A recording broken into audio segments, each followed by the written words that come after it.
Boa noite para todos. Hoje, dia 4 de outubro do ano de 2017. Dia esse que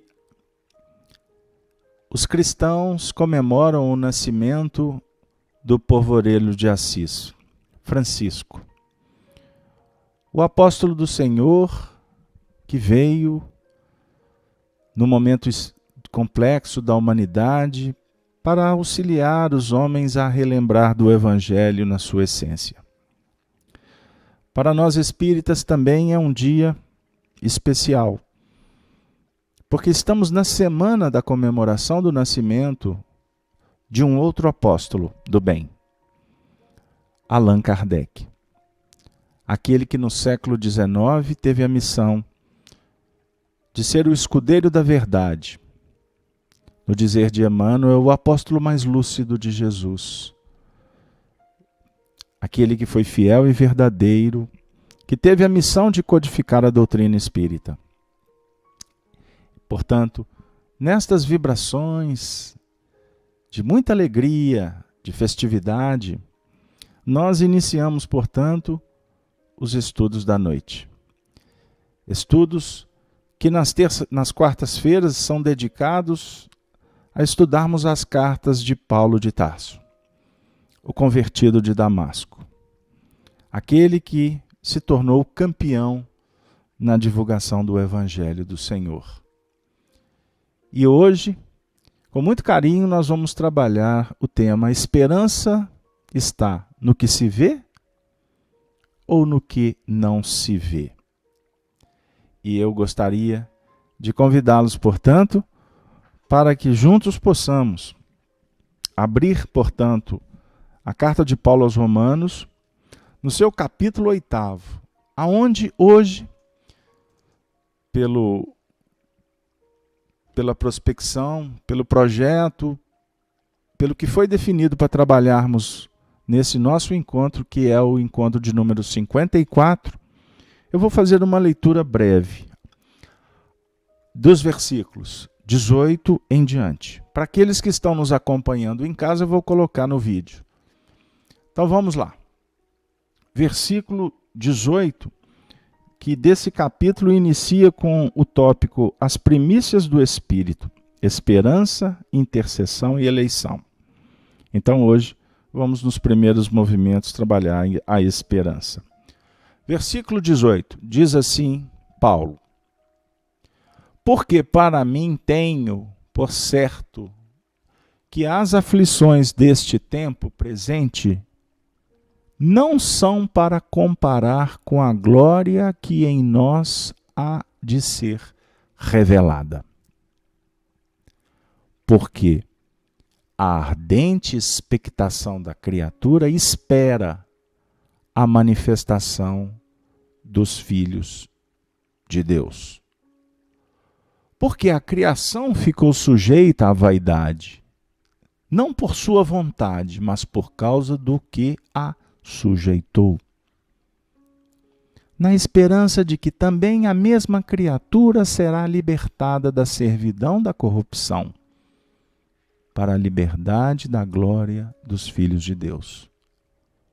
Porque sabemos que toda a criação geme e está juntamente com dores de parto até agora. Então, até agora, estamos vivendo as dores de parto. Hoje, nós vamos, então, convidá-los para refletirmos especificamente nesse versículo 18. Porque para mim, tenho por certo que as aflições deste tempo presente não são para comparar com a glória que em todos nós há de ser revelada. Porque para mim tenho por certo que as aflições deste tempo presente. Nós vamos nos recordar que esta carta foi escrita no primeiro século, no primeiro período do cristianismo. Foi um período de muitas lutas, de muitas dores. de muitos desafios para os cristãos. Ele está endereçando uma missiva para os cristãos que viviam em Roma. Perseguições, arena, circo, torturas, porque o cristianismo, a mensagem de Jesus, crescia numa velocidade extraordinária. Então, como em todo o período da humanidade, quando se acende a luz, o que está acomodado se incomoda. A treva regurgita os seus males, porque há todo um empenho em permanecer na treva.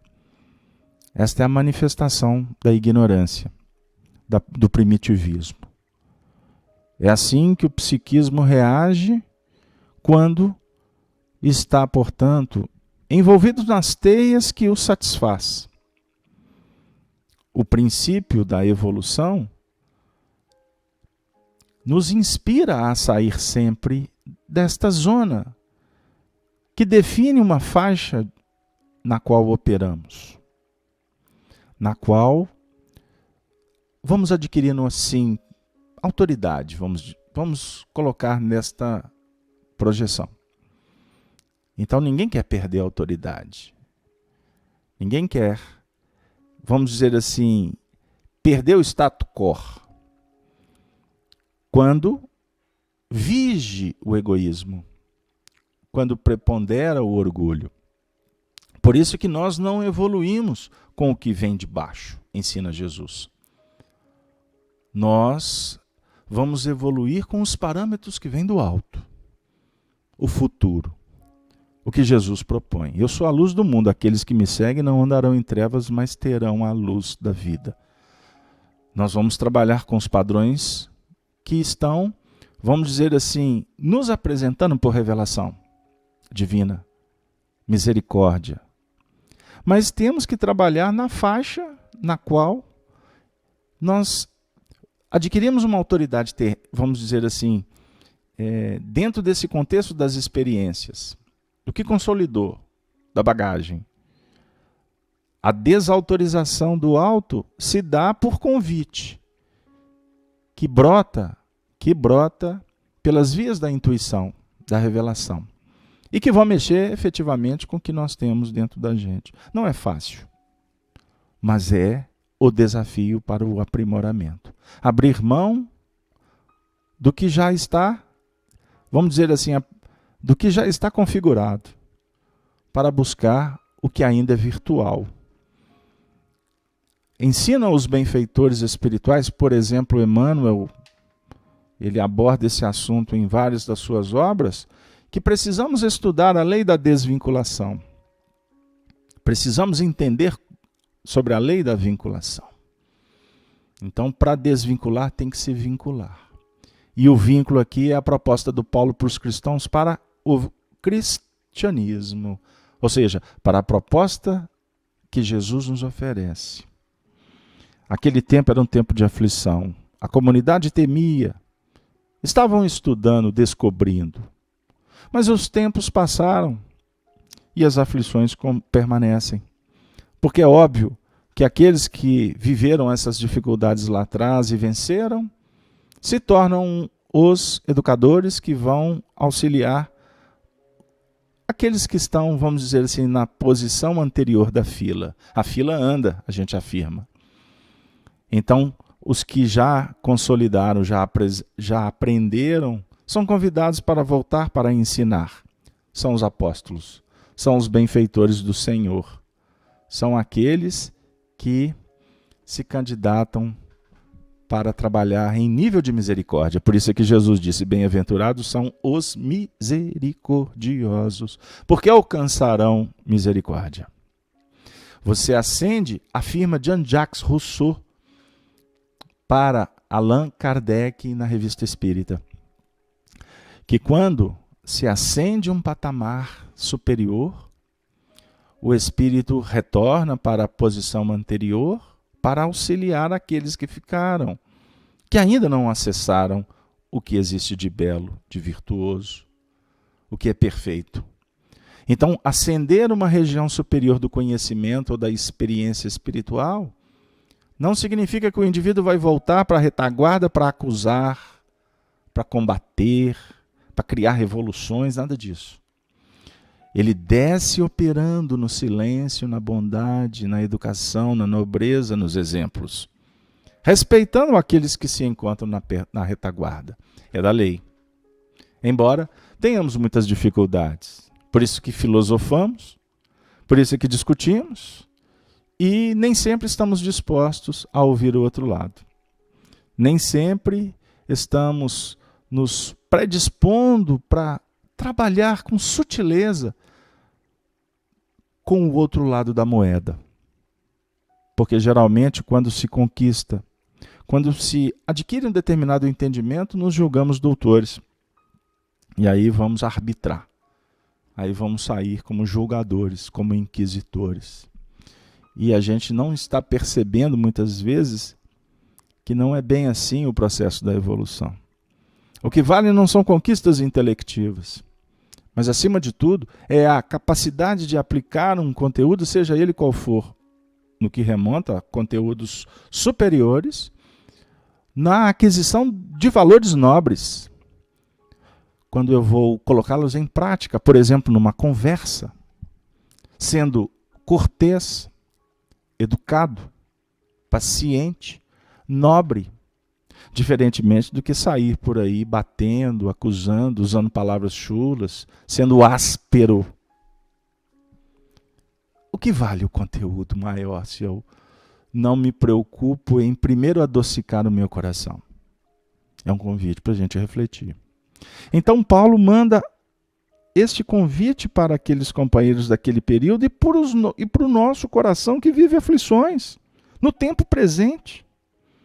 Mas essas aflições no tempo presente, no dizer do convertido de Damasco, repetindo o versículo, ele diz assim, as aflições desse tempo presente não são para comparar com a glória que em nós há de ser revelada.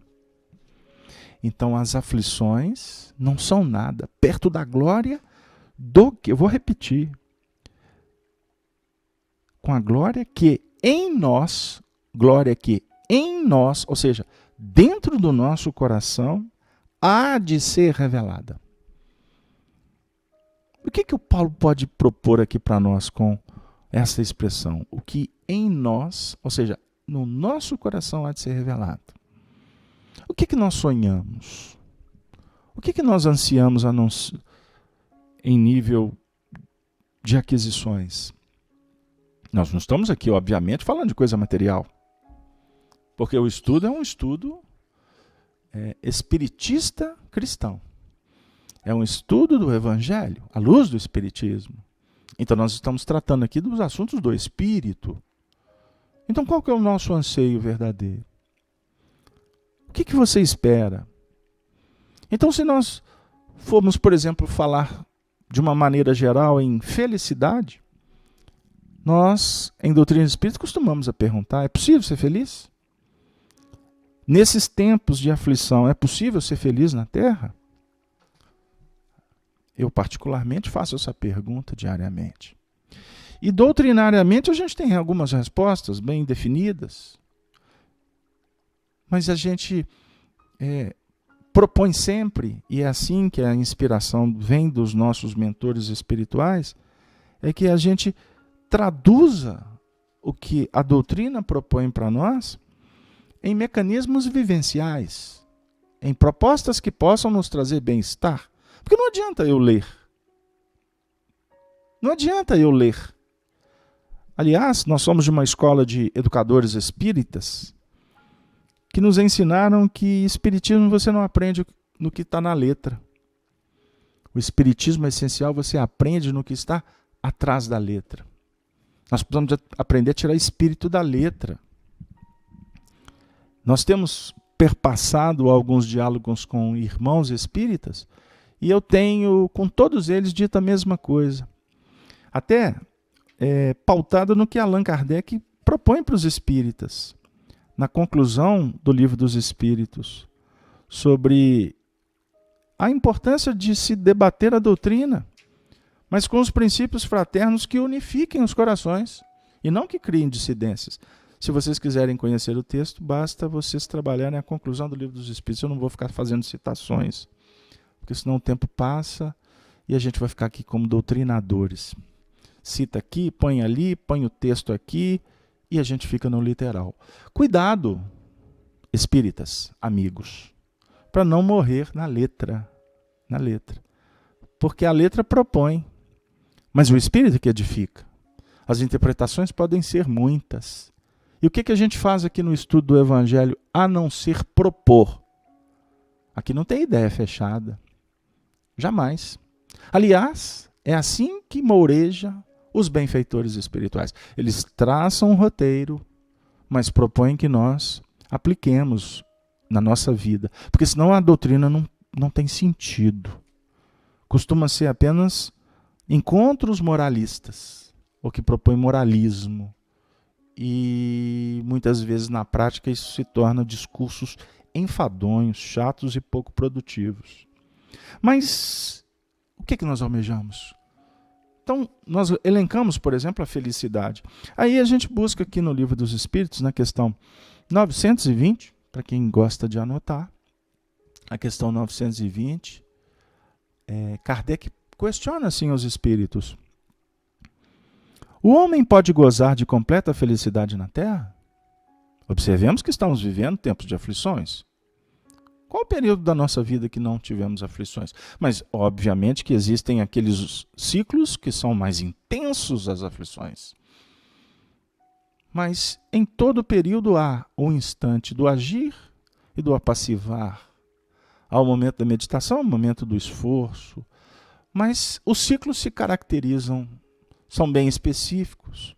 E a gente pode fazer um breviário da vida e perceber isso. Para, inclusive, a gente poder verificar o que está acontecendo aqui agora. Porque esse nosso momento tem a ver com o ciclo anterior. Esse ciclo anterior tem a ver com o que o antecedeu. Então, é uma relação do que vai e do que vem o tempo todo. Então, nós vamos tentar trabalhar aqui a resposta.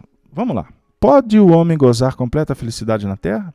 Resposta: não. Não pode. Não porque a vida lhe foi dada como uma prova ou expiação. Mas depende dele amenizar os seus males e ser tão feliz quanto possível na Terra. Aí vem uma pergunta 921, não estava no script não, mas eu vou ler. Kardec formula assim: concebe-se que o homem será feliz na Terra quando a humanidade estiver transformada? Mas enquanto isso não acontece, poderá conseguir uma felicidade relativa? Então a pergunta anterior foi felicidade completa e agora uma felicidade relativa. Resposta dos espíritos. Vamos lá. O homem é quase sempre o artífice da sua própria infelicidade. Então, o homem é artífice da sua própria infelicidade. Praticando a lei de Deus, ele pode poupar-se de muitos males e alcançar a felicidade tão grande quanto o comporte a sua existência grosseira. Eu vou ficar por aqui. Embora na 922 a gente vai verificar que a felicidade terrestre é relativa à posição de cada um. Ok. Então é interessante, sem detalhar, sem esmiuçar, porque, por sinal, a gente trabalha o Livro dos Espíritos na quinta-feira lá na casa de Kardec, na FEAC, e ali a gente se propõe a esmiuçar mais mesmo. Mas, contudo, todavia, porém, então a gente vai verificar que não podemos gozar de felicidade plena na Terra. Mas nós podemos fazer, dependendo da nossa luta, dependendo da nossa conjugação com as leis de Deus, podemos nos poupar de muitos males e alcançar uma felicidade tão grande quanto comporte a sua existência grosseira. Então, o que comporta, que é possível na existência terrena, Então, temos que trabalhar sabendo que existem limites, que existem dificuldades. Então, para quem nos estuda conosco, sabe que eu gosto de recitar muito uma música que diz assim: felicidade não existe. O que existe na vida são momentos felizes. Eu tenho nessa estrofe um pensamento de muita profundidade. Abre ângulo para a gente que conjuga aqui. Então, felicidade plena, que é óbvio, tem a ver com a concepção e a posição de cada um, porque a felicidade para o primitivo pode estar circunscrita àquele ambiente, o espaço físico, o tipo de alimentação, o tipo de companhia. Agora, a felicidade para o poeta pode estar nele viver uma experiência e traduzi-la nas suas expressões intelectuais, dividir com o povo, entoando músicas, melodias, e aí vai. A felicidade para o religioso, ter um contato místico. Enfim, nós vamos, pela nossa condição, pela nossa pequenez, é que vamos realmente definir essa felicidade. Agora, obviamente que se a gente for entrar numa análise no que remonta, por exemplo, à felicidade de espíritos superiores, nós não iremos ter elementos, por certo, para trazer aqui. Porque para nós ainda é tudo muito virtual. A gente concebe filosoficamente e deduzir que a felicidade deles estará pautada na justiça plena, na caridade perfeita, no amor soberano. Mas todas essas afirmativas estarão limitadas à análise de cada um. Filosoficamente, esses trechos, esses termos, estas projeções são igualitárias. Mas na operação, seja mental ou comportamental, não é mesmo? Ela será departamentalizada. Aí não, a igualdade será entre os pares. Será entre aqueles que estão em faixas evolutivas parecidas. Não sei se nós estamos sendo felizes no esclarecimento. Porque filosofar é muito gostoso. Nós prodigalizamos momentos assim soberanos. Criamos uma egrégora em torno da filosofia. Aí nós vamos discutir intelectualmente o que eu sei, o que você sabe, para chegar numa razão, num senso. Vamos sempre procurar a ciência para comprovar, mas existem pontos ou ângulos que ainda não é possível definir. Então a gente fica em alguns movimentos filosóficos no chamado ponto de vista, fazendo ilações. E em algumas delas, como eu disse, por inabilidade, por infantilidade e presunção, nós queremos fazer de algumas reflexões, criar dogmas, fundamentar ideias. E isso, ao invés de nos auxiliar para caminhar para diante, nós retrocedemos, nós fechamos circuitos. E quando eu falo retroceder, é retroceder no sentido de voltar na lição, no seu sentido técnico, e não em nível de evolução, porque evolução o espírito não retrograda, certo? Para deixar muito claro, para aqueles que são preciosistas. O preciosismo é características de perfeccionistas, que somos os arrogantes que queremos consertar o mundo.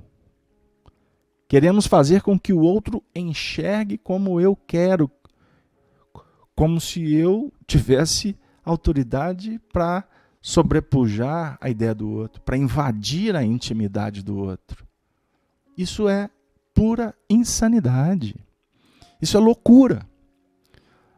Mas nós também percebemos que esta colocação da espiritualidade quanto à infelicidade, porque a pergunta é, concebe-se o homem ser feliz na Terra quando a humanidade estiver transformada? mas enquanto isso não acontece, poderá conseguir uma felicidade relativa? A resposta dos espíritos é o seguinte, eles não vão responder falando da felicidade, eles vão falar o seguinte, que o homem é quase sempre o artífice da sua própria infelicidade. Eles vão responder invertendo a indagação. Está se buscando se tratar de felicidade. Então vamos puxar para a nossa realidade do mundo grosseiro? Então vamos falar o seguinte, que nós é que somos responsáveis pela própria infelicidade. O Luiz Ferreira no chat está dizendo: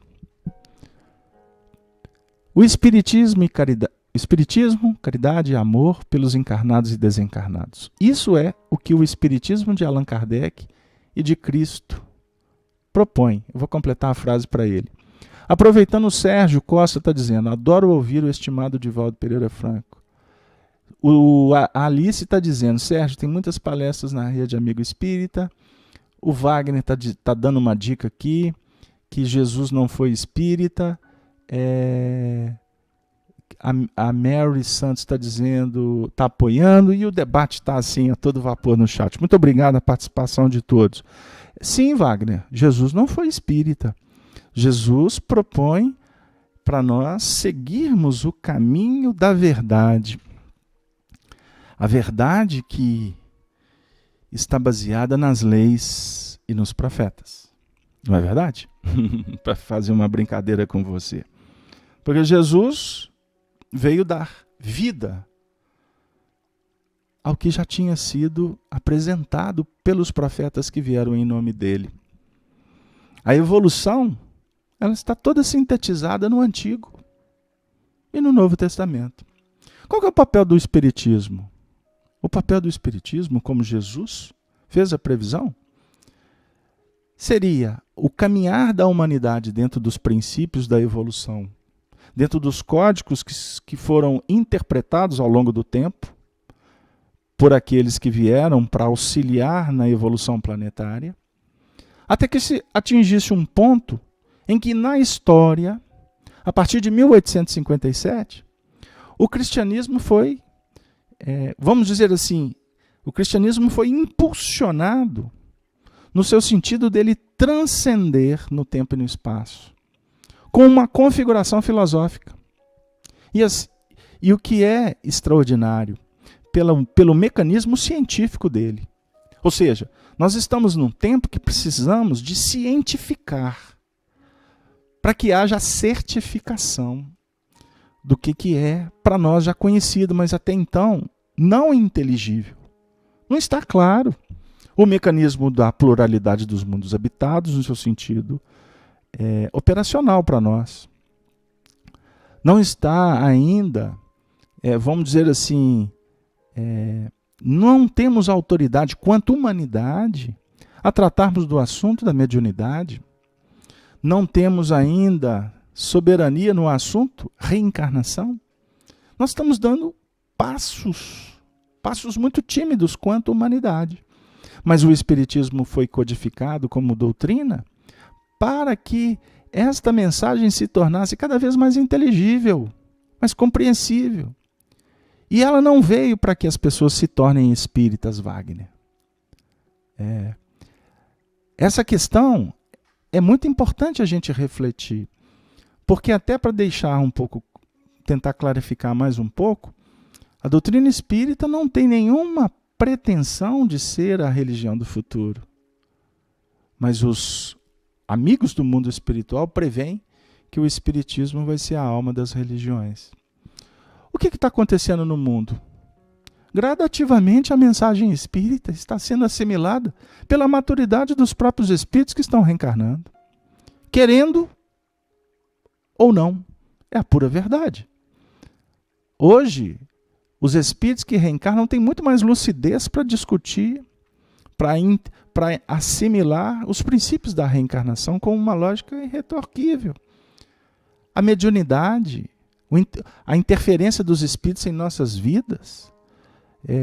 Eu não vou discutir aqui que toda a história do Antigo e do Novo Testamento está recheada de experiências de contato com o mundo espiritual, com as mensagens que vieram através de vários tipos de mediunidade, os princípios da mediunidade deturpada, a conspurcação do que é essencial pelo comportamento vaidoso dos homens, a adulteração das letras, das leis, a refutação sem fundamentação coerente, as obsessões, a história está recheada de tudo isso. Agora, para adentrar é necessário abrir o coração. Porque se for para entrar com pedantismo ou com princípios arraigados de outras experiências, seja filosóficas ou religiosas que nós trazemos, seja dessa vida ou de outra vida, nós não vamos abrir nenhuma possibilidade de entendimento. Porque aí eu vou levantar uma questão extraordinária que Jesus utiliza num simbolismo didático, pedagógico, libertador, com os intelectuais que o questionaram sobre quem era o maior no reino dos céus. Maior do reino dos céus. Então eu cito o capítulo 18 do Evangelho de Mateus, quando ele responde assim: chama uma criança, manda que coloque no meio deles e diz assim: enquanto não vos converterdes e vos tornardes igual a esta criança, não podereis entrar no reino dos céus. A pergunta era quem era maior. Eu me sensibilizo com esse versículo. É um dos que eu mais repito. Porque ele está respondendo para intelectual. A fim de querer esmiuçar, encontrar brecha para bater, criticar. E essa postura, muitas vezes ela é tida como uma postura de ciência. Ela só tem respaldo na ciência quando existe um espírito por trás, o espírito da curiosidade nobre. Eu quero entender. Mas quando isso surge daquela crítica que está querendo descobrir ponto para bater, não há nenhum movimento de pureza. Então a criança aqui representa a pureza. Sem pureza, sem humildade, sem o desejo amigo de aprender, pode, como dizia o meu pai, tirar o cavalinho da chuva, porque não vamos conseguir assimilar. Porque a revelação do alto ela tem a ver com o nosso coração, com a nossa capacidade de ouvir, com a nossa simplicidade, viu, amigo? Tem muita gente que entra numa sala de aula querendo derrubar o professor. Existe mecanismo que você abre um livro já brigando com a editora. Você nem leu o que está lá dentro. Existem princípios que o indivíduo não gosta do autor, mas compra para ver o que ele está falando. Para ver o ponto aonde que ele vai cair. Nós temos filósofos que a gente vê em entrevistas aí, e teve um há pouco tempo, que é muito famoso aqui no Brasil, ele disse que o maior inimigo dele se torna o melhor amigo dele. Porque todo livro que ele lança, o indivíduo compra para dar pau nele. Aí essa crítica que ele recebe, para ele é fundamental, para ele rever, aprimorar, para fazer uma coisa melhor amanhã. Então ele agradece o inimigo dele. Quer dizer, inimigo, o cara é inimigo dele, ele não é discutitor das ideias dele. Mas se é inimigo pessoal, se torna instrumento do bem. Como pode se tornar instrumento do mal, dependendo do ponto de vista. Sabe quando se torna instrumento do mal? Quando o indivíduo é infantil o suficiente para melindrar. Ele não quer ouvir a crítica. Ele quer bater no que está criticando. Quer dizer, uma incompetência total, uma infantilidade crassa no que remonta ao aprendizado. Allan Kardec nos mostrou isso. Por isso, por tudo isso, e mais um pouco eu preciso voltar para o tema, nesse movimento, nesse instante de aflições, na qual está propondo para nós refletir sobre a felicidade, nós procuramos e encontramos um texto belíssimo. É um discurso de Allan Kardec que se encontra na Revista Espírita de 1868. quando Kardec diz assim, parece que vai derrubar tudo que está no Livro dos Espíritos, mas não. Vamos ouvir.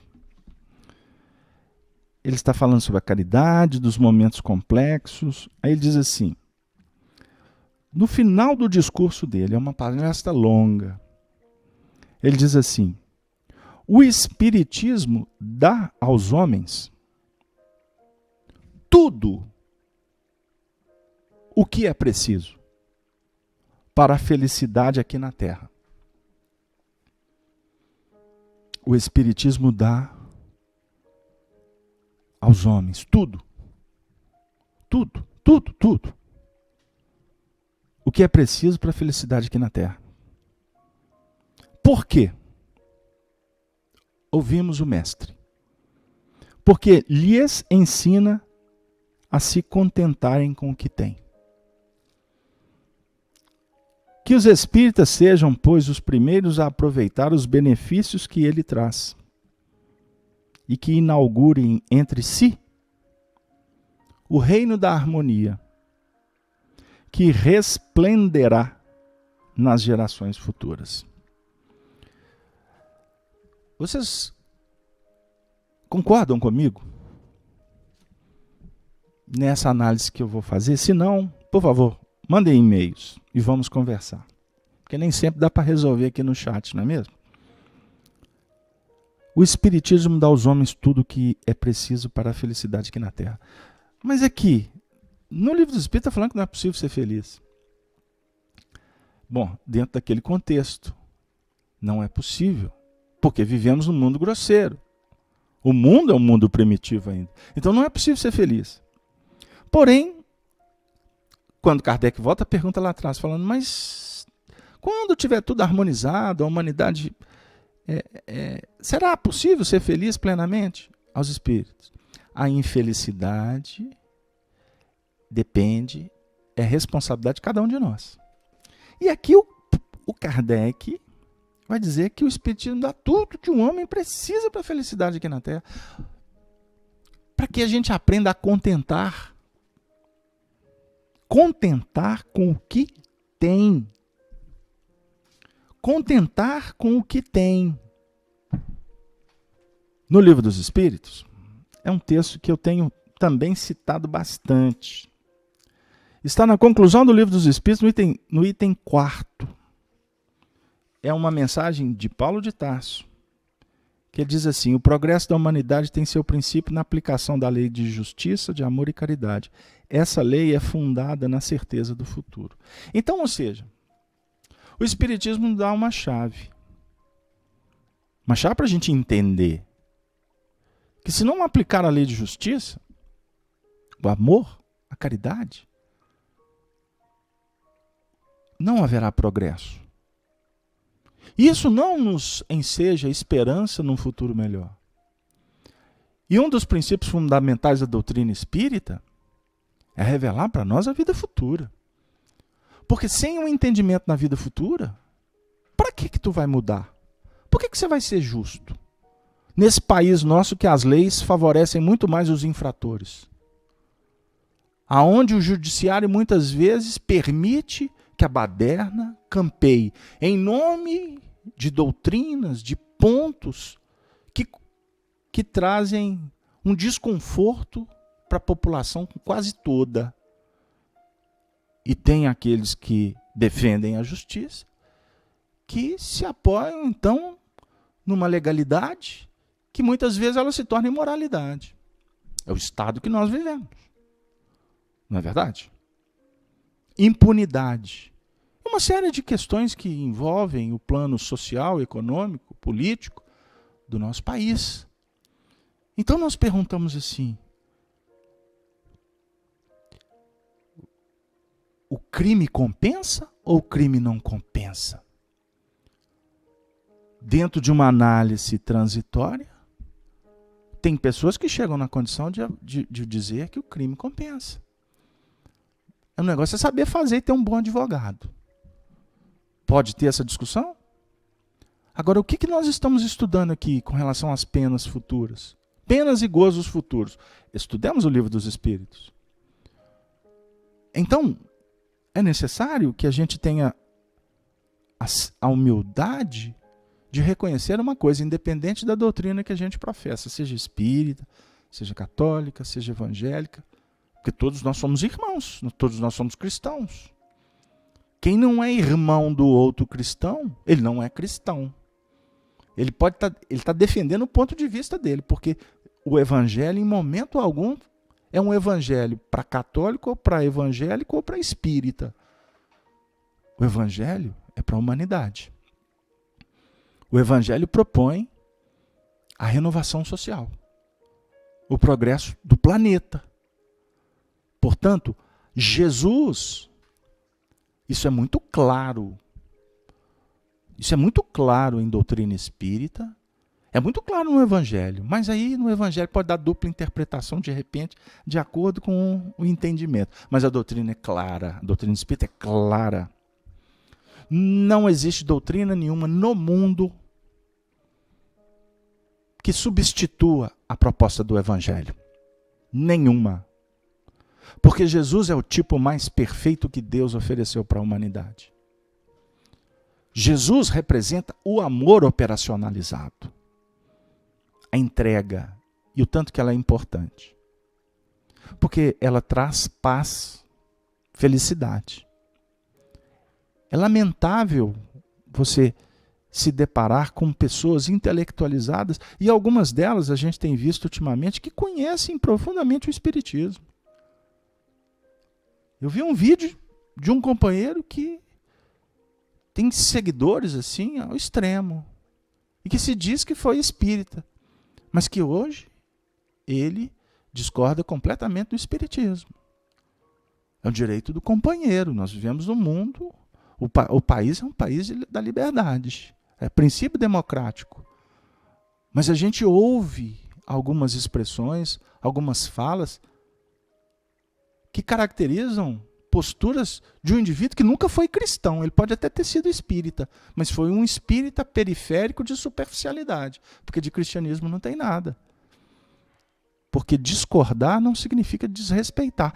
E nós estamos num tempo que a elaboração intelectual muitas vezes favorece para que você coloque palavras assim, muito bem juntinhas, ajustadinhas, e a princípio dá uma ideia de que, olha, eu respeito, mas eu não concordo. E por não concordar, eu tenho o direito de descer o bambu e questionar a dignidade, a moral, a conduta de pessoas sérias que têm folha de serviço.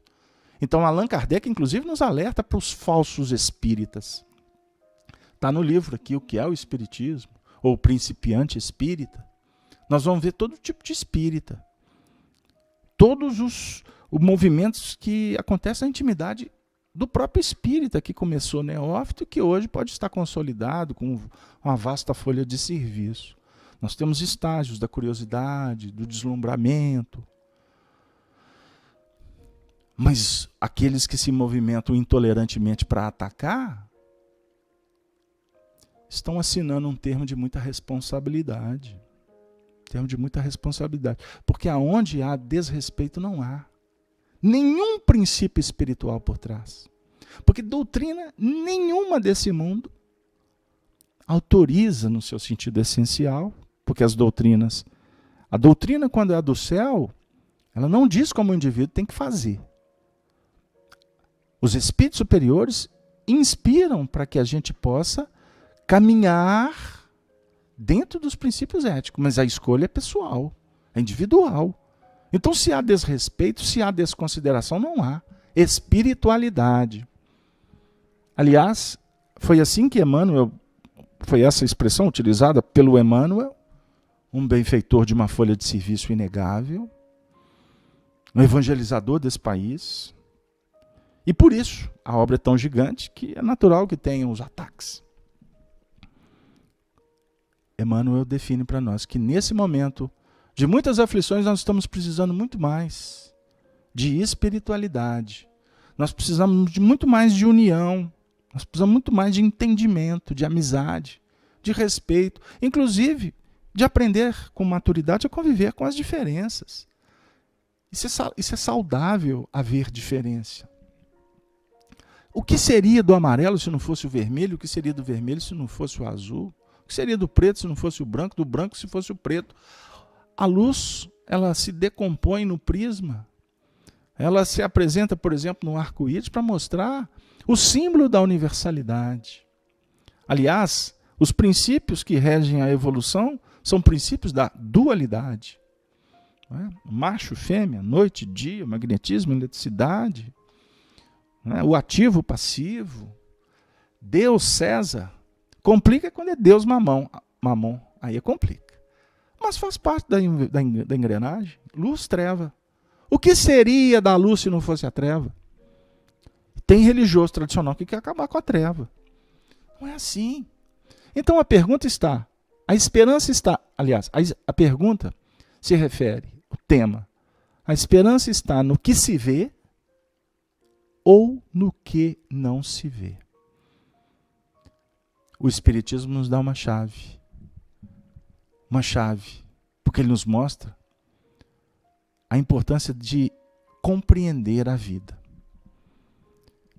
de sermos obedientes, resignados, de promover os impulsos que favoreçam vencer limites, qualificar as ações, os sentimentos, trabalhar as virtudes. Sem conhecer, pode ficar sem sentido. Nós não estamos mais no tempo que eu vou ser religioso porque mamãe falou, porque a tradição indicou. Quantas coisas, quantos princípios tradicionais que estão caindo por terra? Alguns deles porque realmente estão superados. Outros estão caindo por terra para se revigorarem amanhã. Porque tudo que trabalhar, tudo que a vida, tudo que a história propõe como moral é a regra do bom proceder, tudo que tiver a ver com a ordem, com a justiça, com a ética, com a fraternidade, com a igualdade, com a liberdade, dentro de princípios nobres que norteiam, que caem por terra, eles irão ressurgir em outras bases, por certo, porque é da lei do progresso. Mas a luz, em tese, ela pode perder espaço. Mas a treva, ela tem prazo de validade. Como a mentira, tem o seu tempo específico. Por isso é que Jesus disse que nada que está oculto vai permanecer oculto. Né? Todos nós somos imperfeitos. Aliás, podemos dizer que os espíritas somos almas decaídas. Somos aqueles que estamos tentando a duras penas melhorar. Por isso é que o Espiritismo propõe para nós os princípios da esperança. Ou seja, para termos esperança, nós precisamos de trabalhar na lógica irretocável da perfeição divina, da vida futura, do intercâmbio com os espíritos, que nos inspiram, mas também aprendem conosco, ou aqueles que querem prejudicar, porque no mundo espiritual, a humanidade é como a da Terra. Existem limites, existem possibilidades, existem avanços, existe também aqueles que estão vibrando em faixas negativas para impedir o progresso. Com qual entidade eu promovo o intercâmbio? Com qual mundo espiritual que eu mourejo, que eu alimento, que eu frequento? O mundo espiritual está dentro da gente. O que nós vamos encontrar no campo de fora é o que nós arregimentamos, é o que nós alimentamos, é o que nós criamos ou co-criamos dentro da nossa própria intimidade. O que é a perfeição? Sede vós perfeitos, como perfeito é o vosso Pai Celestial. Muitos acham que buscar a perfeição é a perfeição de Deus. E Jesus fala que é a perfeição do vosso, não é do meu Pai Celestial. Porque, por certo, a concepção do Pai Celestial de Jesus é inimaginável pela condição evolutiva dele. Eu não tenho condições de avaliar, Medina, qual é o seu Pai Celestial. Como você, Marcelo, não consegue imaginar qual que é o meu Pai Celestial. Nós não sabemos, porque nós desconhecemos o nosso, como é que eu vou saber o do outro? Então eu não tenho noção de quais são os limites, quais são as possibilidades do semelhante. Porque eu não conheço, eu estou tentando descobrir os meus limites e as minhas possibilidades. Então, dentro da descoberta do que é perfeito, ou do que é possível na minha intimidade, eu devo dar a minha vida por isso. Trabalhar proficuamente e sendo itinerante. Porque foi Jesus quem afirmou, foi Jesus quem disse que a senha da vitória está no perseverar até o fim. Então nós não podemos discutir, nós não podemos desistir, nós temos que evoluir, isso é ponto. Não é? Não, isso é ponto. Como que tu vai evoluir? Sentado, como dizia Arnaldo Rocha, com o quadrado da hipotenusa parafusado na cadeira ou no sofá? Você vai evoluir caminhando. Procura, estuda, descubra o que realmente tem a ver com o teu momento. Afere isso. O livro, como que nós podemos evoluir sem o livro? Sem o saber? Nós temos que nos desprender de tudo que nos amarra. Quando vier o desânimo, faz a prece, alimenta, levanta, sai, não permita a sua mente vazia, que é território do diabo. E o diabo é para todo mundo, viu? É para espírita, é para católico. Porque o que é o diabo? O diabo é a mente vazia que dá condições para que a futrica, a maledicência, a desconfiança, a insensatez, a ilusão, e etc, etc, etc, etc, invada a minha mente. E eu faço a bobagem, porque quanto mais eu alimento bobagem, mais as minhas mãos vão sendo condicionadas para colocar em prática estas bobagens. Oh, amigos, que pena! Eu fico muito triste porque o tempo acabou. O tempo se foi com uma velocidade incrível. E eu gostaria, e não, se vocês me permitem, eu gostaria nesse final,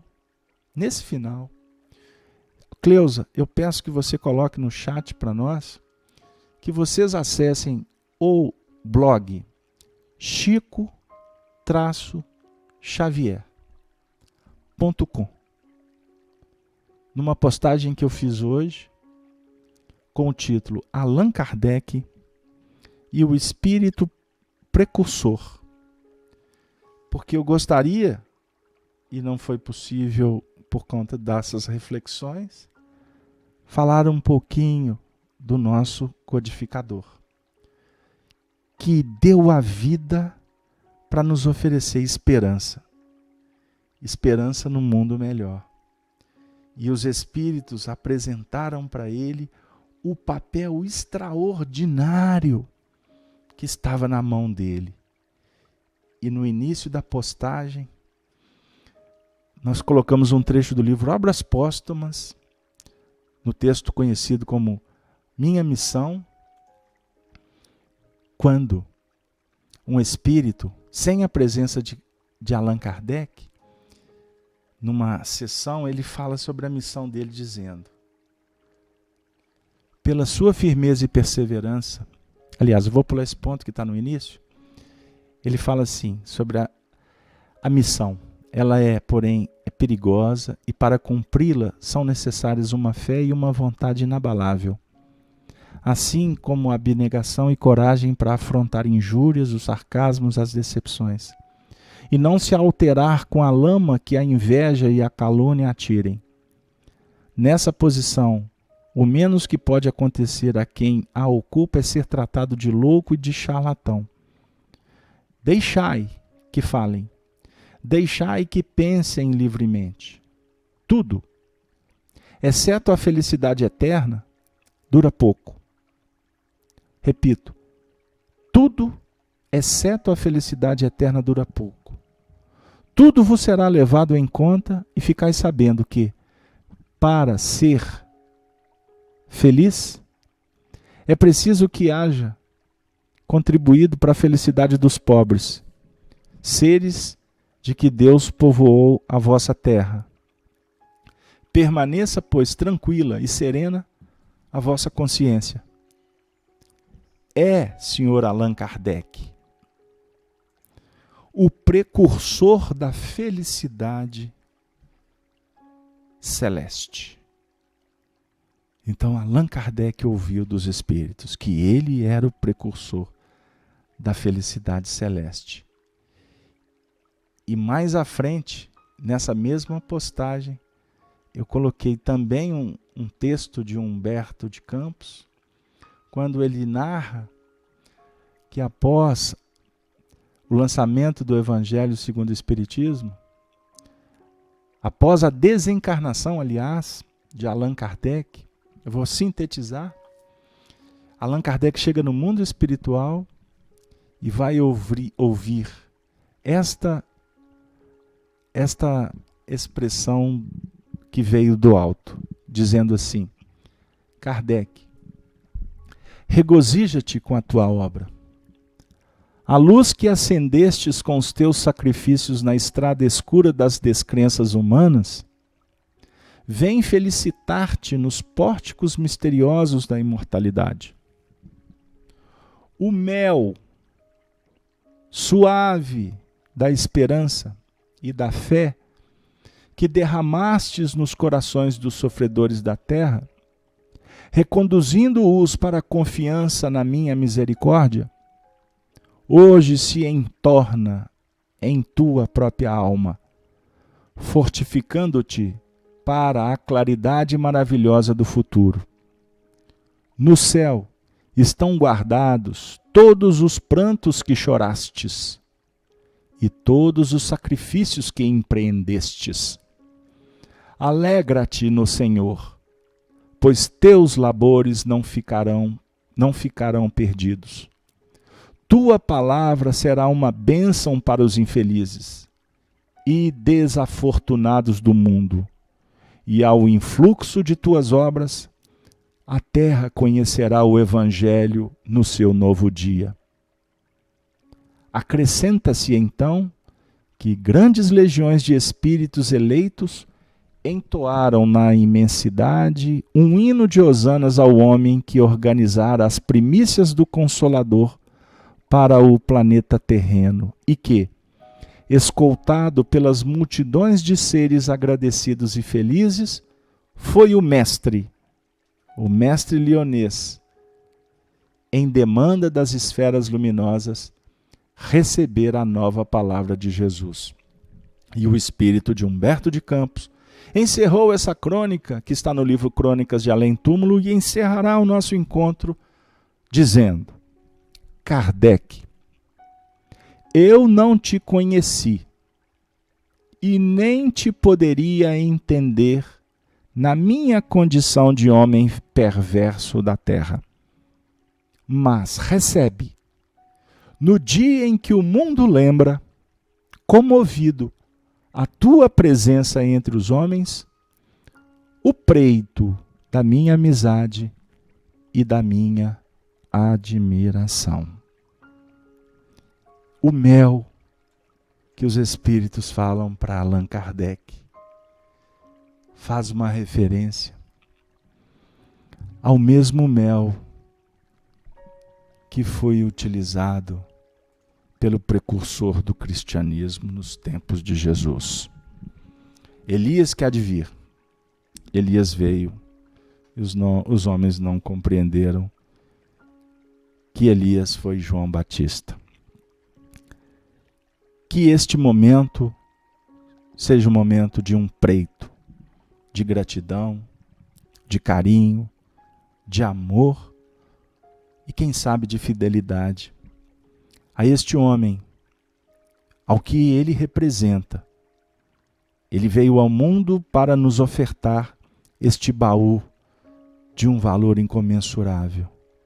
E neste baú nós encontraremos, quando abri-lo de alma e coração, com bondade e com esperança, nós encontraremos as chaves do reino de Deus, para que esse reino se estabeleça, meus amigos, em definitivo, nos domínios de cada coração. Me despeço de joelhos, agradecido pelas bênçãos que essa doutrina espírita me oferece. Porque se não fosse a doutrina espírita, por certo, a minha vida seria muito pior. Os meus desafios seriam muito complexos. Eu os tenho, mas hoje, com uma visão que é arrimada num movimento sagrado chamado esperança. Esperança, a filha da fé. Que Deus agigante a tua esperança também, meu irmão. Independente de onde você está, com quem tu convive, no que acreditas, qual religião professas, isso não importa. O importa é que tu tenha fé em Deus, que tu tenha fé na vida, que tu tenha fé que você é capaz de vencer e vai vencer. Tudo depende do seu querer, da sua boa vontade e da sua humildade, da sua sensibilidade para ouvir as vozes do céu e também da sua caridade, que é a chave universal da paz. Que a paz se faça em nós. Me despeço com a saudação dos cristãos dos primeiros tempos, dizendo: Ave, Ave, Ave Cristo. Obrigado a todos. Tenha uma boa noite, de muitos sonhos e de muitas esperanças, no que não se vê lá fora, mas o que se sente dentro da nossa alma.